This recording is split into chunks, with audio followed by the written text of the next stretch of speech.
नांदेड रुग्ण मृत्यू प्रकरणावर विरोधक राजकारण करत आहेत अशी टीका राज्याचे उद्योगमंत्री उदय सामंत यांनी सोमवारी ठाण्यात पत्रकारांशी बोलताना केली. नांदेड घटनेचे आम्ही समर्थन करत नाही. या घटनेप्रकरणी सखोल चौकशी करण्याचे आदेश मुख्यमंत्री एकनाथ शिंदे यांनी दिले आहेत असेही ते म्हणाले. महाराष्ट्राला बदनाम करण्याचे काम काही जण करत आहेत. करोना काळात देशभरातील एकूण मृतांपैकी सुमारे 30% मृत्यू महाराष्ट्रात झाले होते. काही संस्थांनी केलेल्या अहवालात महाराष्ट्र सरकारची करोना काळातील आरोग्य व्यवस्था तोकडी पडल्याचे समोर आले होते, असे उद्योगमंत्री उदय सामंत म्हणाले. नांदेड घटने प्रकरणाची पुनरावृत्ती होणार नाही. या संशोधकांच्या सूचना असतील तर त्यांनी द्याव्यात असेही ते म्हणाले. एखादी घटना घडल्यानंतर राजकीय वळण देऊन बदनामी करणे योग्य नाही. आरोग्य व्यवस्थेत त्रुटी दिसत असेल तर पत्रकार परिषद घेऊन टीका करण्यापेक्षा मुख्यमंत्र्यांची भेट घ्यावी असे आवाहनही त्यांनी विरोधकांना केले. एकनाथ शिंदे मुख्यमंत्री झाल्याने काही जणांच्या ते पचनी पडत नाही अशी टीकाही त्यांनी केली. येत्या 2 ते 3 दिवसात राज्यातील मंत्रालयाच्या प्रत्येक विभागात वर्षभरातील चांगल्या कामाची माहिती पत्रकार परिषद घेऊन देण्यात येणार असल्याचे त्यांनी सांगितले. चांगलं होतं, त्याचं कौतुक मुख्यमंत्री महोदयांनी केलं. पण बाहेर पडत असताना एका पेशंटनं सांगितलं की साहेब 6 वॉर्ड इथले बंद आहे. ते टाकून मुख्यमंत्री गेले नाहीत. मुख्यमंत्री साहेब परत आले, ते 6 वॉर्ड उघडले आणि 24 तासामध्ये 6च्या 6 वॉर्डचं काम सुरू झालं. आता त्यांचं काम पूर्णत्वाकडे जातं. ह्याला संवेदनशीलता म्हणतो. आता जे आरोप प्रत्यारोप करतात हे किती KMला गेलेत. तिथं औषधाचा वास असेल, तिथं अजून काय असेल, पण काही लोक गेलेली पण नाहीत. आणि म्हणून मला असं वाटतं की 2 महिन्यामध्ये, 4 महिन्यामध्ये, 6 महिन्यामध्ये मुख्यमंत्री असले तरी ते काय ते जादूगार नाही आहे की काडी फिरवली आणि इकडचं ICU झालं, तिकडचं ICU झालं. पण प्रामाणिकपणाने काम करणारे ते आहेत. लोकांपर्यंत ते पोचतात. आता परवा जे आपल्याकडे बर्न केसेस झाल्या, मला असं वाटतं की पुढच्या 2 तासात मुख्यमंत्री मोदी तिथे पोचले होते. म्हणजे आणि भावनिकता आणि संवेदनशीलता ती काय असावी. त्याच्यामुळे त्रुटी असू शकतात, त्या दूर करण्याचा प्रामाणिकपणाने ते प्रयत्न करत आहेत. पण नक्की मुख्यमंत्री संवेदनशील आहेत आणि संवेदनशीलपणेच महाराष्ट्राचं कामकाज ते बघतायत. कुठेही नुसतं फेसबुकवरून ते कामकाज बघत नाही. औषध आणि आदिवासी भाग याच्यामध्ये भौगोलिक परिस्थितीचा अभ्यास करून इन्फ्रास्ट्रक्चर करणं गरजेचं आहे. आणि अशा पद्धतीचं जर असेल तर स्वतः आम्ही त्याच्यात लक्ष घालू. त्या जिल्ह्याच्या पालकमंत्र्यांना मी स्वतः सांगेन, मुख्यमंत्री महोदय सांगतील, पण मार्ग काढू. सर 108 नंबरला फोन केला तरी काही रिस्पॉन्स देतात. तुम्ही देखील आता फोन केला तर रिस्पॉन्स देत नाही. कोणी फोन केला लवकर रिस्पॉन्स भेटत नाही. फोन ठेवला तो उचलला जात नाही. 108चा फायदाही देखील नाही. पण एक सांगतो मी तुम्हाला की 108 मध्ये हा तुम्ही जो अनुभव सांगताय हा कदाचित योग्य असेल, पण आमचा अनुभव जरा वेगळा आहे. आम्ही ज्यावेळी आता ठाणा कसं नाही म्हटलं तरी मेट्रो सिटी आहे. आम्ही जे निवडून येतो ते 100% ग्रामीण भागातून निवडून येतो. पण 108 हा आम्हाला एकमेव आधार आहे. आम्ही फोन केल्यानंतर 108 त्या अर्ध्या पाऊण तासामध्ये पोचते. तुम्ही कोविडच्या ह्याच्यामध्ये जर बघितलं असेल तर बघा, चुकत असेल तर 108वर कारवाई झाली पाहिजे. त्या मताचं काही दुमत नाही. त्या संदर्भात देखील आपण चर्चा करू. पण हे देखील सांगतो की कोविडच्या कालावधीमध्ये हजारो प्रसूती ह्या 108 मध्ये झालेल्या. त्यावेळी 108 देखील ज्या पद्धतीनं डॉक्टर काम करत होते त्याच पद्धतीनं त्या 108 मधले डॉक्टर आणि ड्रायव्हर काम करत होते. पण इथं जर असं होत असेल तर त्याच्या सूचना नक्की CSना दिल्या जातील, DHOना दिल्या जातील. लोकसंख्या वाढते त्यामुळे ॲम्ब्युलन्स देखील वाढवण्याची गरज आहे का? त्यामुळे लोड पूर्ण त्या 108 वरती पडतोय. त्यामुळे कुठेतरी यंत्रणा व्यवस्थित चालत नाही. मी तुमचं हे सगळं म्हणणे आरोग्य मंत्र्यांना सांगेन, कारण मी उद्योगमंत्री आहे. नाहीतर उद्या असं व्हायचं मी सगळे आरोग्याचे प्रश्न. पण एक मात्र वस्तुस्थिती तुम्हाला नाकारता येणार नाही की काही काळ आरोग्य मंत्रालयाचा चार्ज हा मुख्यमंत्री महोदयांकडे होता, आपल्याला सगळ्यांना माहीत असेल. त्या कालावधीमध्ये जे ऐतिहासिक निर्णय 1-2 महिन्यामध्ये एकनाथ शिंदे साहेबांनी घेतले, त्याच्यामुळं महाराष्ट्राच्या कानाकोपऱ्यामध्ये ॲम्ब्युलन्स देखील पोचल्या त्यांच्या एका निर्णयामुळं. आणि तो निर्णय मी आपल्याला सांगतो, त्यावेळी त्यांनी तो निर्णय घेतला की ऑन दी स्पॉट 500 ॲम्ब्युलन्स त्या महाराष्ट्रामध्ये आल्या पाहिजेत. हे त्यांनी त्यांच्या कालावधीमध्ये घेतलेला निर्णय. नंतर आम्ही त्याची अंमलबजावणी केली. आणि म्हणून ॲम्ब्युलन्स जर अजून जादा लागणार असतील तर आम्ही DPCमधून देखील देऊ शकतो. सर्व नागरिकांना आवाहन करण्यात येत आहे की सध्या डासांमार्फत पसरणाऱ्या डेंग्यू या आजाराचा प्रसार रोखण्यासाठी प्रत्येकाने पुढीलप्रमाणे कार्यवाही करावी. डेंग्यू आजार एडिस इजिप्ती हा डास चावल्याने होतो. या डासांची पैदास साचलेल्या किंवा साचवलेल्या स्वच्छ पाण्यामध्ये होते.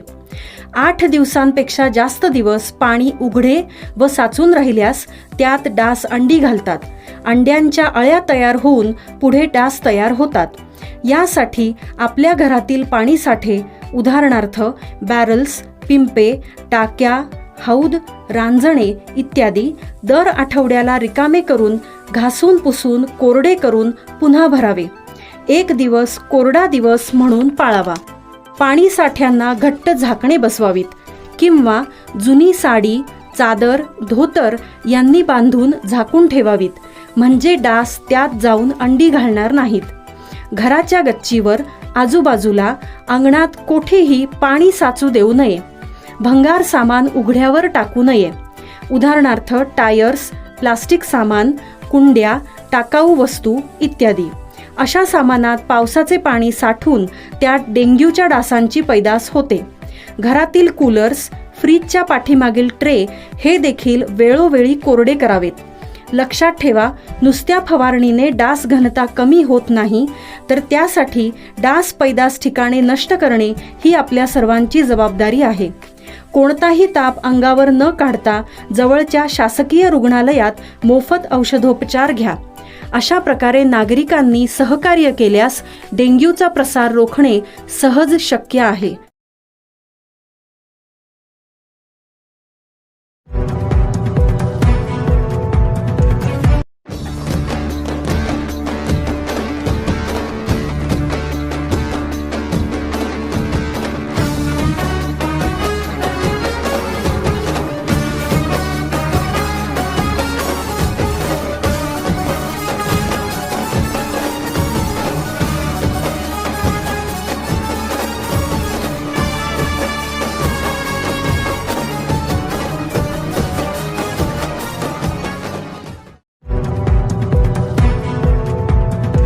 ठाणे महाराष्ट्र नवनिर्माण कामगार सेनेचे उपचिटणीस महेश इंगळे यांचा वाढदिवस मोठ्या उत्साहात साजरा.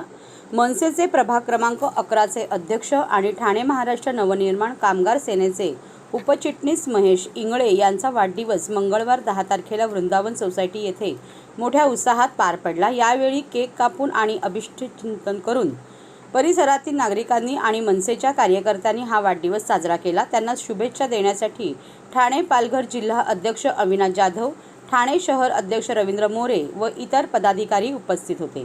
यावेळी बोलताना महेश इंगळे म्हणाले, वाढदिवसानिमित्त गेल्या 8 दिवसापासून आम्ही समाज उपयोगी कामं करत आहोत.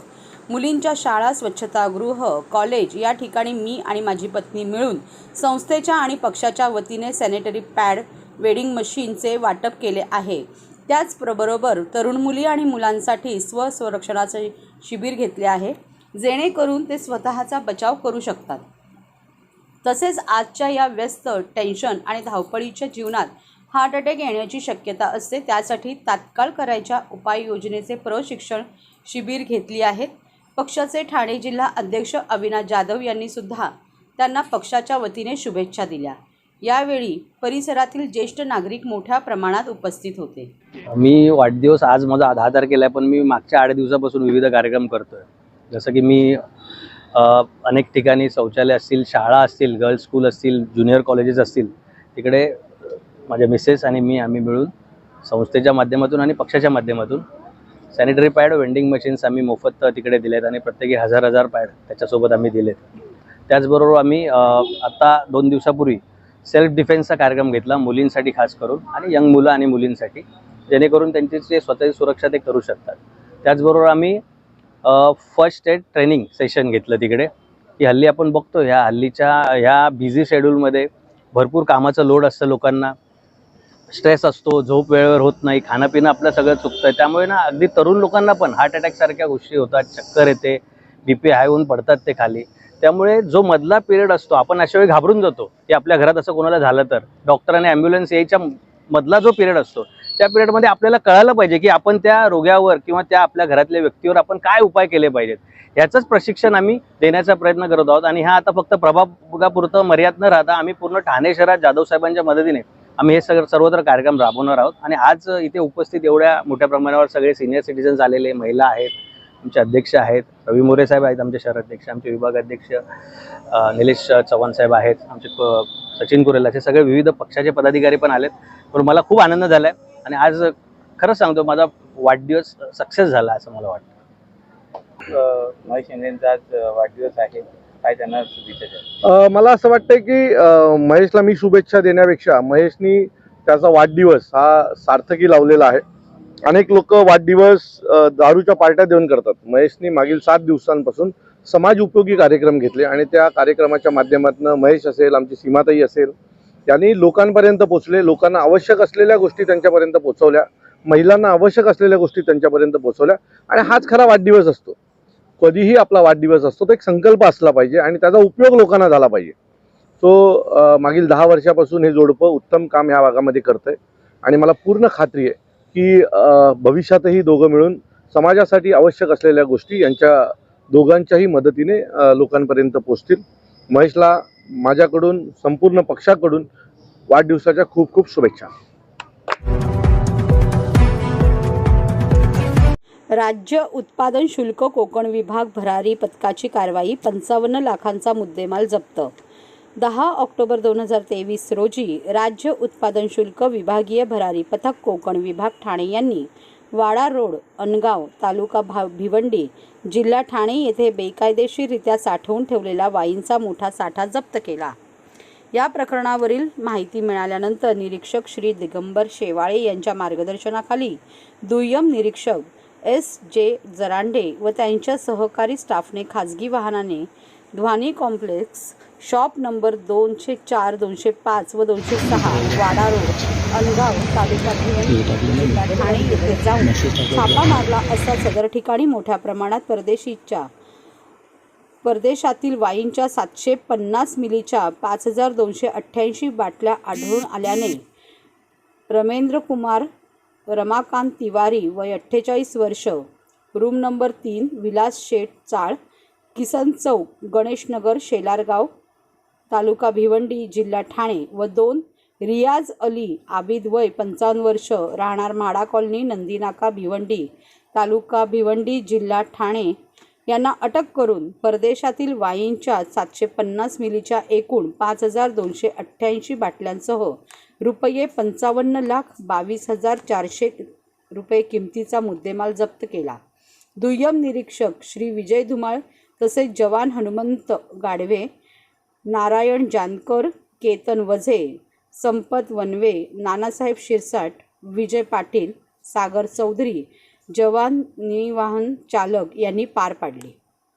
भरारी पथक हा सर विभागीय भरारी पथक कोकण विभाग ठाणे निरीक्षक श्री शेवाळे आणि त्यांच्या सहकाऱ्यांना ठाणे जिल्ह्यामध्ये परदेशातील विशेषतः दक्षिण आफ्रिकेत तयार झालेली वाईन अवैधरित्या विक्रीसाठी येणार असल्याची माहिती मिळाल्यानंतर ध्वनी कॉम्प्लेक्स, अनगाव, वाडा रोड, तालुका भिवंडी येथे रात्री काल छापा टाकण्यात आला.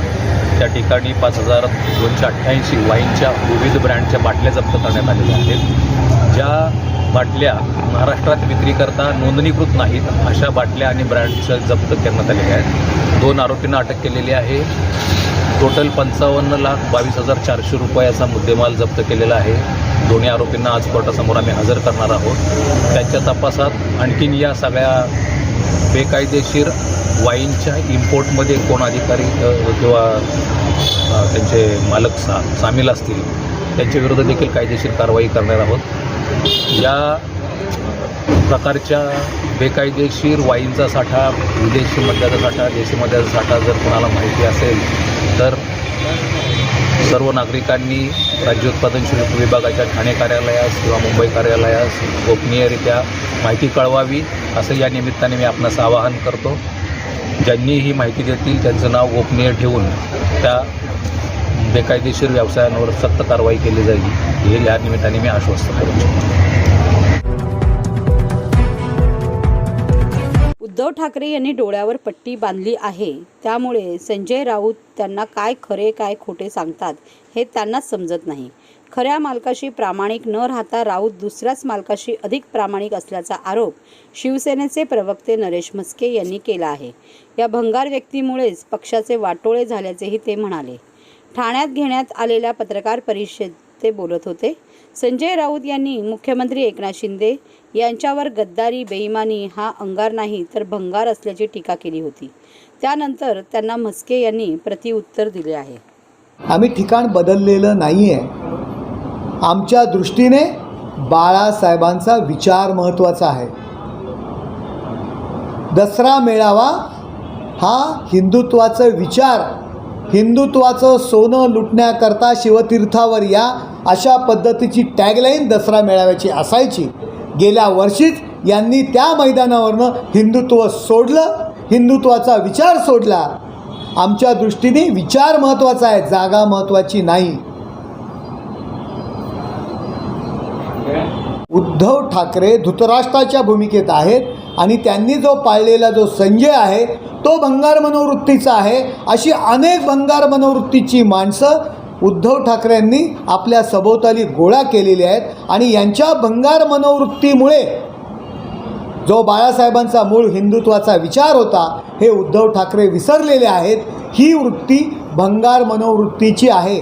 या उलट माननीय मुख्यमंत्री एकनाथ शिंदे साहेबांनी हिंदुत्वाचा अंगार पुकारलेला आहे, हिंदुत्वाचे विचार अंगीकारलेले आहेत आणि त्याचा प्रचार आणि प्रसार माननीय मुख्यमंत्री एकनाथ शिंदे साहेब करतात. व जाहिरात असतील तर ह्या नंबरवर संपर्क करा.